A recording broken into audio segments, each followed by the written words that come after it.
ദൈവത്തിന്റെ നാമത്തിന് മഹത്വമുണ്ടാകട്ടെ. ഏവർക്കും ഹെർമിറ്റ്സ് ടോക്സിലേക്ക് സ്വാഗതം. ഇത് ഹെർമിറ്റ്സ് ടോക്സിന്റെ 957 ദിവസം.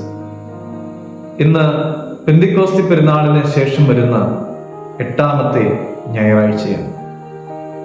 ഇന്നത്തെ വിശുദ്ധ ഏവൻഗേലിയോൻ ഭാഗം ശുദ്ധമുള്ള മർക്കോസ് 8-ാം അധ്യായം 1 മുതൽ 10 വരെയുള്ളതായ തിരുവചന ഭാഗങ്ങളാണ്. യേശുതമ്പുരാൻ പുരുഷാരത്തെ അപ്പം നൽകി പോഷിപ്പിക്കുന്നത് ഒരാവർത്തി കൂടെ വായിക്കപ്പെടുന്നു.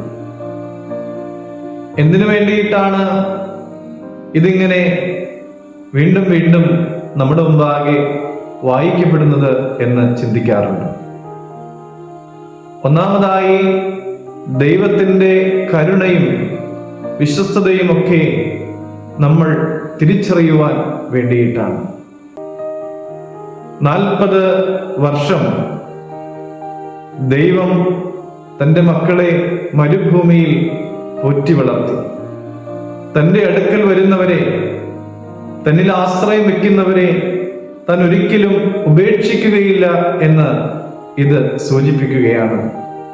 സങ്കീർത്തനക്കാരൻ 37-ാം സങ്കീർത്തനത്തിൽ ഇങ്ങനെ പറയുന്നുണ്ട്: നീതിമാൻ തുണയില്ലാതിരിക്കുന്നതും അവന്റെ സന്തതി ആഹാരം ഇറക്കുന്നതും ഞാൻ കണ്ടിട്ടില്ല എന്ന്.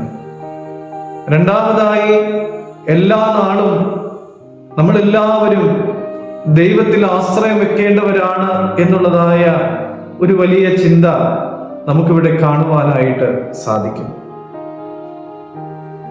ദൈവത്തിന്റെ അടുക്കലേക്ക് വന്ന്, അല്ലെങ്കിൽ കർത്താവിനെ കേൾക്കുവാനും കർത്താവിൽ നിന്ന് പഠിക്കുവാനും കർത്താവിൽ നിന്ന് സൗഖ്യം പ്രാപിക്കുവാനും ഒക്കെ ആയിട്ട് കർത്താവിനെ വിശ്വസിച്ച് കർത്താവിന്റെ പിന്നാലെ കൂടിയ ആളുകളൊന്നും നിരാശപ്പെടേണ്ടതായിട്ട് വന്നില്ല. അവര് കർത്താവിനോടൊപ്പമായിരുന്ന ദിവസങ്ങളൊക്കെയും കർത്താവിൽ തന്നെ ആശ്രയം വെച്ചിരുന്നു. അവരൊക്കെയും തൃപ്തരായിട്ടാണ് മടങ്ങിയിട്ടുള്ളത്. ദിനംതോറും ഇസ്രായേൽ മക്കൾക്ക് മന്ന പൊഴിച്ചു കൊടുത്തു.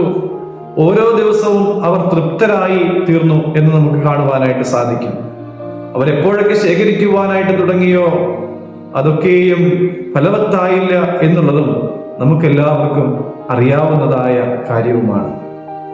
പ്രിയമുള്ളവരെ, നമ്മുടെ കർത്താവ് തന്റെ ശിഷ്യന്മാരെ പ്രാർത്ഥിക്കുവാനായിട്ട് പഠിപ്പിച്ചപ്പോൾ അതിലും നമ്മൾ കാണുന്നത് എന്താണ്? ഞങ്ങൾക്ക് ആവശ്യമുള്ള ആഹാരം അല്ലെങ്കിൽ അപ്പം ഇന്ന് ഞങ്ങൾക്ക് തരണമേ എന്ന്. അതേ പ്രിയമുള്ളവരെ, കർത്താവിൽ ആശ്രയിക്കുമ്പോൾ അന്നന്ന് വേണ്ടുന്നതായ ആഹാരം നമുക്ക് നൽകും.